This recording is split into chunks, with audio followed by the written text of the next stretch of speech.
정도가 필요하다. 그러면 어느 순간 가장 빛나는 날이 시작될 것이다. 러시아의 작가이자 사상가인 톨스토이의 말입니다. 반갑습니다. 희망과 공감을 소통하는 방송 시흥 FM 백대원의 커피 한 잔입니다. 오늘도 사랑과 인생을 표현하고 이야기하는 문학과 철학을 함께 생각해보는 시간 갖도록 하겠습니다. 오늘의 주제는 어떻게 사는 것이 잘 사는 것인가입니다. 여러분이 커피 한 잔 준비하는 동안 노래 한 곡 먼저 듣겠습니다. 윤신혜가 부릅니다. 인생이란.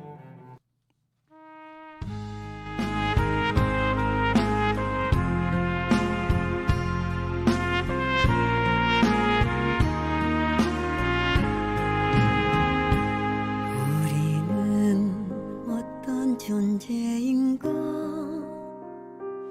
어디서 왔다 어디로 가나 아무리 몸부림쳐도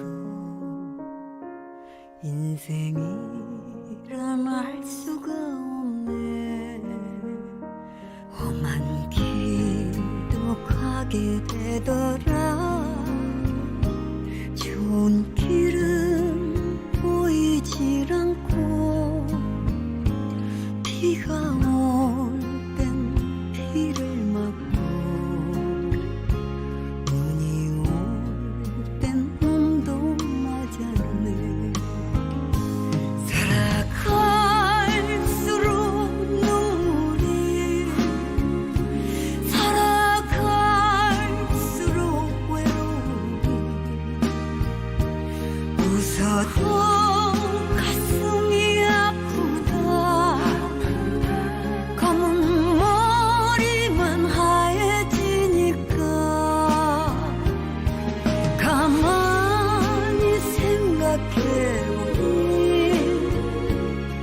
당연한데 왜 눈물이 날까.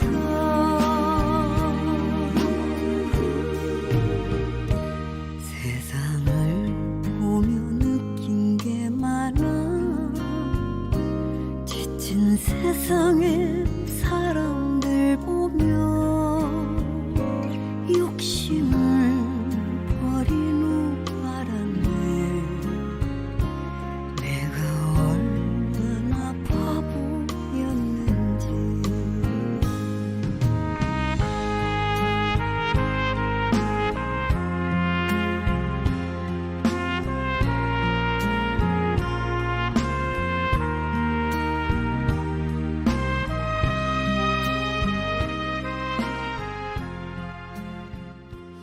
지난주 방송을 들은 분들은 기억이 날 겁니다. 나이가 80이 넘은 노인이 현인을 찾아와서 이런 질문을 했었지요. 삶의 의미가 무엇이요? 현인은 처음엔 답이 없다가 노인의 간곡한 청이 할 수 없어서 다음과 같이 말을 했습니다. 당신이 가진 모든 땅과 재산을 어려운 이웃 사람에게 나눠주고 빈손으로 다시 오면 알려주겠소. 그러나 노인은 답을 얻기 위한 간절함에도 불구하고 자기가 이룬 것을 남 주기가 싫어서 오히려 정색을 했습니다. 대본에는 쓰지 않았지만 자신이 원하는 답보다는 내가 가진 것을 남에게 주기 싫다는 의미가 더 컸다고 예상할 수 있습니다. 그 현인에게 이번에는 엄청나게 공부를 많이 한 사람이 찾아와서 비슷한 질문을 했습니다. 삶이란 무엇입니까? 현인은 전처럼 대답해 줄 수 없다고 했습니다. 그러나 전에 그 노인보다는 똑똑했던 그 사람은 논리적으로 접근했습니다. 대답할 수 없다는 건 바쁘다는 말이군요. 그러면 한간 시간에 다시 오겠습니다. 그 사람은 돌아갔고 며칠 간격으로 계속 다시 왔습니다. 그렇게 6번이나 헛걸음을 하고 7번째 방문한 날도 삶이란 무엇입니까? 란 첫 번째 질문을 똑같이 했습니다. 그리고 이어서 말했습니다. 저는 그 답을 듣기 위해 여기까지 많은 시간을 투자해서 왔습니다. 오늘이 7번째인데요. 그러니 성의를 봐서라도 좀 가르쳐 주시오. 현인은 사정하는 그 사람에게 전보다 더 매몰차게 말했습니다. 당신 내가 뭐라고 하든 답을 얻을 수 없을 것이요. 그러자 그 사람은 자기가 남들보다 배움에 대한 열정이 커서 여태 살아오는 동안 엄청난 공부를 했고 실제 이룬 업적을 세세하게 자랑하며 말했습니다. 또한 얼마든지 답을 찾을 수 있다는 자신감도 내비쳤습니다. 그의 적극성에 현인은 다음과 같이 조용하게 말했습니다. 세상에는 세 부류의 사람이 있어. 하나는 뒤집혀진 항아리 같은 부류요. 항아리가 뒤집혀 있으면 물을 담을 수 없듯이 배우겠다는 자세가 아니면 아무리 가르쳐 주어도 소용이 없는 사람이요. 또 하나는 바닥에 구멍이 나 있는 항아리 같은 부류요. 물을 아무리 부어도 구멍이 나 있어서 물이 다 빠져나가듯 배울 때는 알아듣는 것 같아도 바쁘다는 핑계로 되새김이 없어서 다 잊는 사람이요. 마지막 세 번째는 뒤집혀 있지도 않고 구멍도 안 난 정상적인 항아리 같은 부류요. 그러나 그 안에는 똥과 오물로 뒤범벅이가 되어 있어서 아무리 물을 부어도 똥물로 넘칠 뿐이요. 역시 공부를 많이 하는 그 사람은 현인의 비유를 금방 알아듣고 찡그리는 얼굴로 불쾌하듯이 말했습니다. 그럼 저는 세 번째 부류라는 것이요? 그렇소. 당신은 배운 게 너무 많아서 이미 머리에 똥과 오물로 가득하다오. 똥은 당신이 아는 지식이고 오물은 외부에서 배운 또 다른 지식들이요. 그 안에 깨끗한 물을 부은들 그 물은 역겨운 물로 변할 것이요. 한 가지 더 이야기해 보겠습니다. 옛날 어느 나라에 왕이 있었습니다. 혹독한 형벌과 무거운 세금을 매기면서 폭군으로 불리는 왕이었습니다. 그 왕은 가난한 국민들에게 걷어들인 세금으로 오로지 자기만을 호의호식하며 사는 아주 질이 나쁜 왕이었습니다. 어느 날 며칠 동안을 쉬지도 않고 수많은 병사들의 호의를 받으며 마을마다 돌면서 직접 세금을 걷어들였습니다. 그래도 티끌만한 양심이 있었던지 지쳐있는 병사들과 수레를 끄는 말에게 잠깐이나마 쉴 시간과 물 마실 시간을 주었습니다. 자신도 쉬는 틈을 이용해서 배불리 먹고 항상 갖고 다니는 성인이 쓴 책을 읽고 있었습니다. 옆에 있던 말에게 물을 주고 수레바퀴를 고치던 늙은 병사가 왕에게 물었습니다. 전하, 밤이고 낮이고 틈만 나면 항상 책을 읽는 것 같은데 무슨 책이기에 그리 진지하게 읽고 계십니까? 자기를 칭찬하는 소리로 들은 왕은 거드름을 있는 그대로 부리면서 내가 좋아하는 성인이 남기신 글이다라고 말했습니다. 그러자 병사는 그러면 그 성인은 아직도 살아 있습니까? 라고 물었습니다. 아니다. 벌써 수백 년 전에 돌아가신 분이다. 그렇습니까? 그럼 그 책의 내용은 성인이 남긴 찌꺼기에 불과하옵니다. 왕은 순간 감히 왕이 존경하는 성인의 말씀을 두고 쓰레기라고 하다니 그 이유를 내게 납득시키지 못하면 지금 당장 목을 벨 것이다 하고 호통을 쳤습니다. 그래서 병사가 말했습니다. 전하, 저는 평생을 수레바퀴 만드는 일을 하고 있습니다. 바퀴를 깎을 때 조금 느슨하게 깎으면 바퀴축이 헐렁해서 쓸모가 없어지고 조금 빡빡하게 깎으면 바퀴축이 들어가지 않아 쓸 수가 없습니다. 그런데 더더덜도 아니게 적당하게 깎는 것은 제 손에서 벌어지는 일이고 제 손에서 나온 감각이 맞추는 것이지 말이나 글로 할 수 있는 게 아닙니다. 그것을 어떻게 말과 글로 전할 수 있겠습니까? 그래서 이 나이 먹도록 아들한테 전수하지 못해 여태 바퀴를 깎는 일을 하고 있습니다. 앞의 글은 자칭 지식인이라고 불리는 사람들이 가진 교만과 독선을 똥과 오물로 비유한 내용입니다. 일부 지식인들은 자기 고집이 이미 굳어질 대로 굳어져 있어서 자신의 위치에서 덜 배운 사람들을 조롱하기도 합니다. 뒤의 글은 성인들의 가르침을 책으로 보면서도 실제로는 자기만 잘 먹고 잘 살려는 사회 리더들의 행색을 나타내는 내용입니다.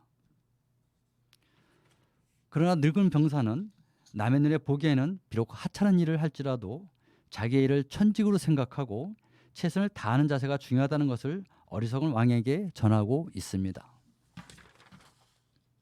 여러분, 이 두 개의 글은 아무리 차원 높은 공부를 해서 높은 학식이 있다고 해도 수많은 책을 읽어 아는 지식이 차고 넘친다 해도 그것이 자기의 삶은 물론 타인의 삶에 긍정적으로 변화시키지 않는 공부는 똥과 오물에 불과하다는 것을 일깨워 줍니다.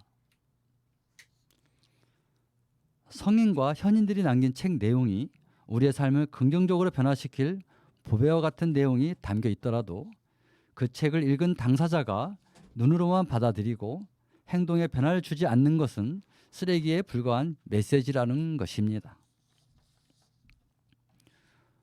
철학을 비롯한 문학, 역사, 교육 등은 지식이라기보다는 삶의 지혜이기 때문에 인간의 삶에 직접적인 영향을 줍니다. 늙은 병사가 왕에게 성인의 책은 쓰레기라고 한 이유는 우리에게 많은 생각을 하게 합니다. 여기서 그 비유의 의미가 담겨있는 모 작가의 글 두 편을 읽어드리면서 계속하도록 하겠습니다. 내 것이 아니라는 것. 공부하겠다고 세상에 나왔다. 공부를 하겠다는 것은 현재 아는 것보다 더 많은 지식을 얻기 위해서다. 지식을 더 가지게 되면 무엇이 달라지는 걸까? 겉으로 나타나는 개인의 언행은 크게 두 가지로 나누어진다. 세상에 유익한 힘이 되거나 백해무익한 병이 될 수 있다. 아는 것이 힘 또는 병이라는 말이 여기서 나온다. 그렇다면 힘은 무엇이고 병은 또 무엇일까? 힘을 세속적 표현으로 해보면 하늘의 이치를 아는 것이고 영적인 의미로는 하늘의 섭리를 알아간다고 생각하면 된다. 병은 다른 말 필요 없이 나 잘났다이다.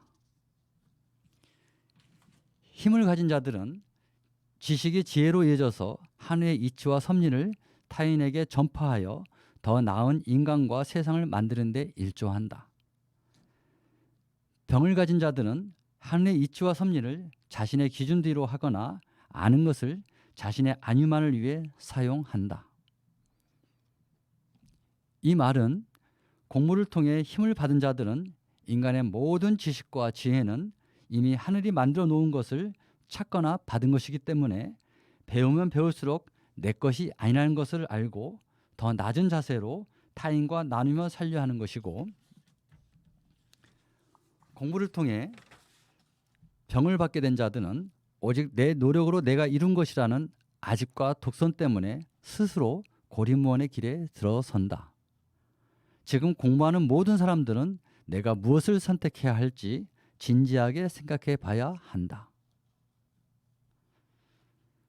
내 몸과 마음을 통해 표현되는 것. 공부는 내가 하는 게 아니다. 공부는 내가 하는 게 아니라 우리가 태어나기 전부터 존재했던 공부에게 이제 때가 되어서 우리의 걸음이 공부에 다다른 거다. 공부는 준비되어 있지 않는 자에겐 절대 그대로 놔두지 않는 속성을 가지고 있다. 즉, 중간에 포기하게 만드는 보이지 않는 명분거리를 주어서 한숨과 함께 바람처럼 사라지게 한다. 그러니 공부를 내가 내 노력으로 한다고 말하면 안 된다. 내 능력으로 하는 공부는 단 하루만 지나면 한순간 머물다 사라지는 안개에 불과하기 때문이다. 제대로 하는 공부는 내 생명이 다할 때까지 공부와 일체가 되어서 공부가 내 몸과 마음을 통해 표현되는 것이다. 그러니 공부와 진정한 친구가 되어야 한다. 나를 드러내기 위한, 내가 잘되기 위한 공부를 하지 말고 공부를 드러내기 위한 그런 공부, 그것이 진짜 공부하는 이유와 목적이 되어야 한다. 여러분, 철학은 지식에 대한 사랑, 지혜에 대한 사랑입니다. 그러나 지식과 지혜를 아는 것과 아는 것을 멈추지 않고 생물처럼 하는 것과는 다릅니다. 예를 들면 이론을 달달 외운다고 삶은 변화되지 않습니다. 외운 것을 두 다리를 움직여 행동하는 것이 진짜 아는 것입니다.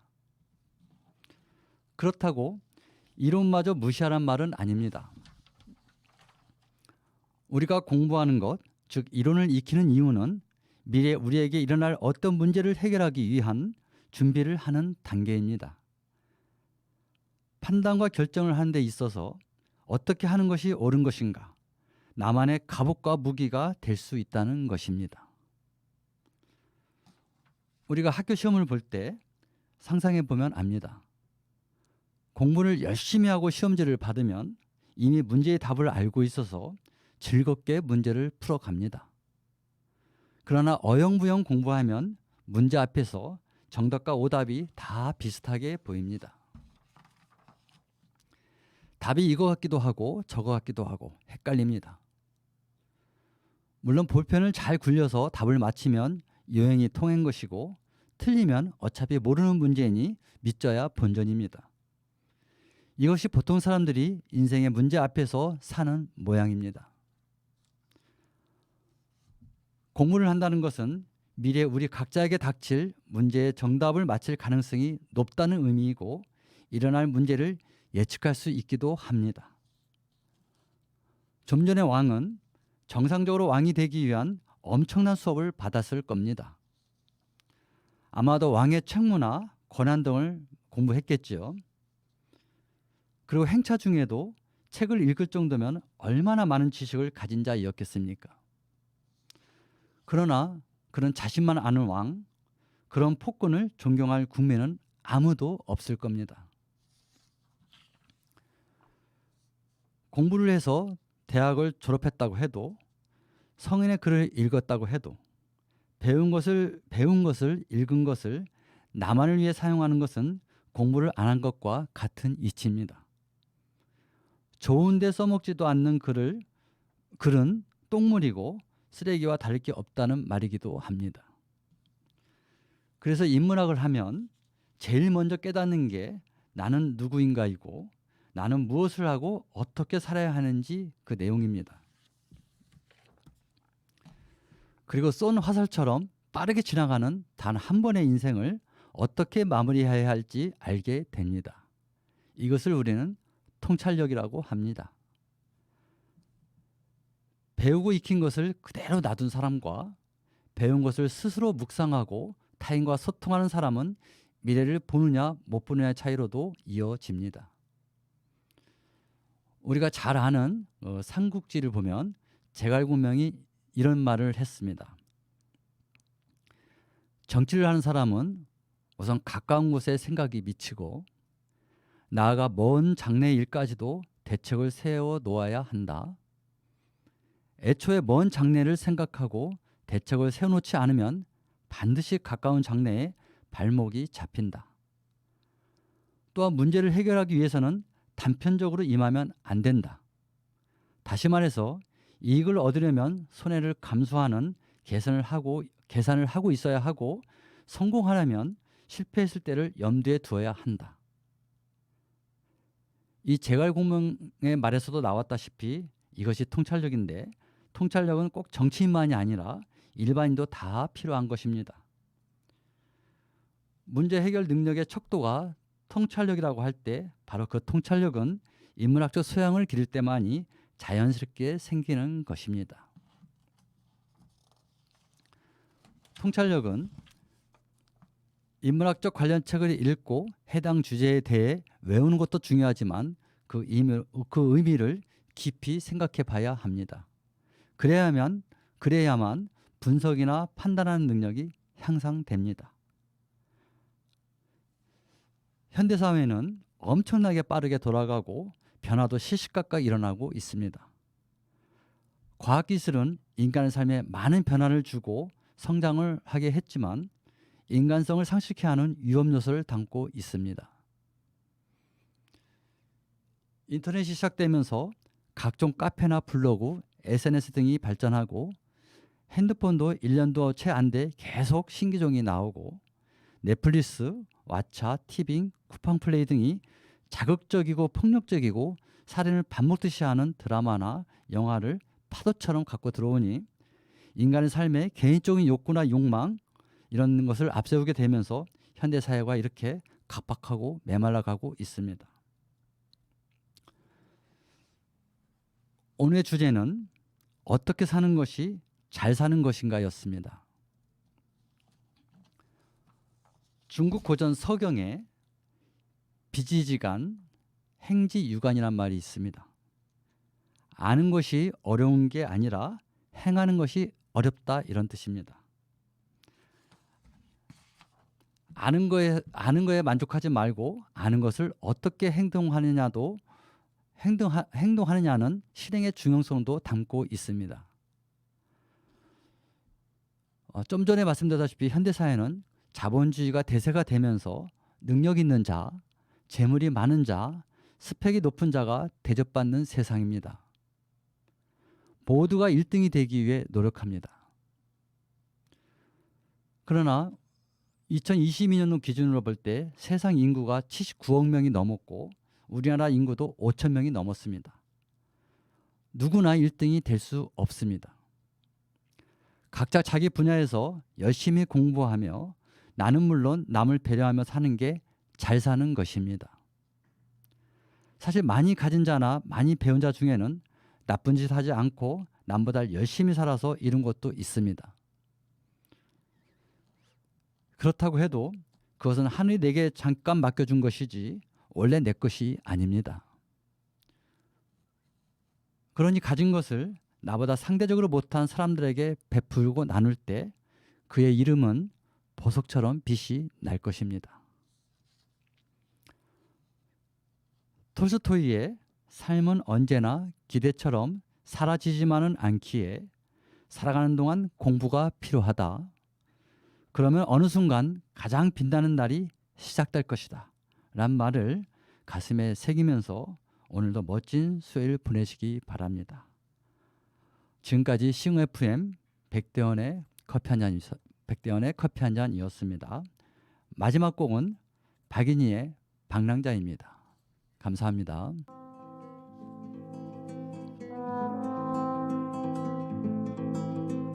그림자 벗을 삼아 걷는 길은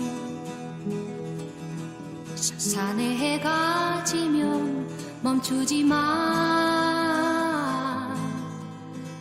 마음의 님을 따라 가고 있는 나의 길은 꿈으로 이어진 영원한 길.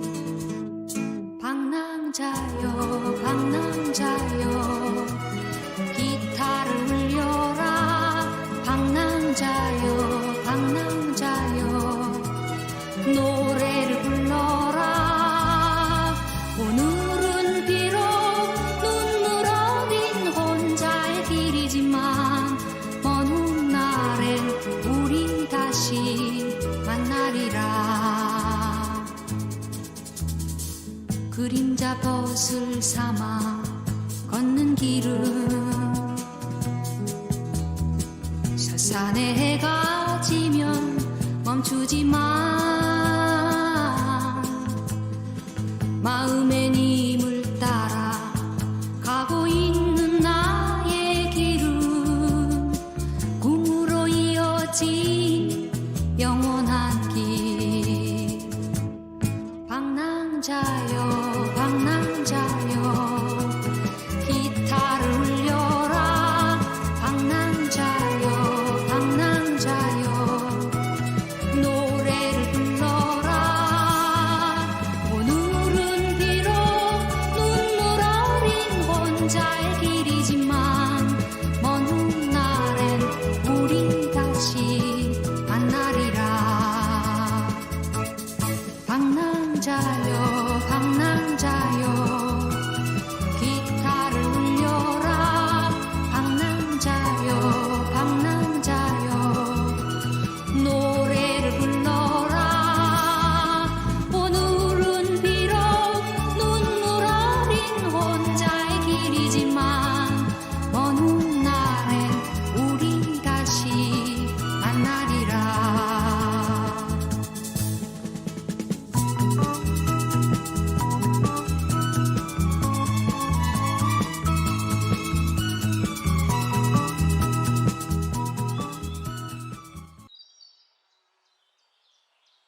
소리를 담는 시민의 방송, 희망을 전하는 공감과 소통의 방송.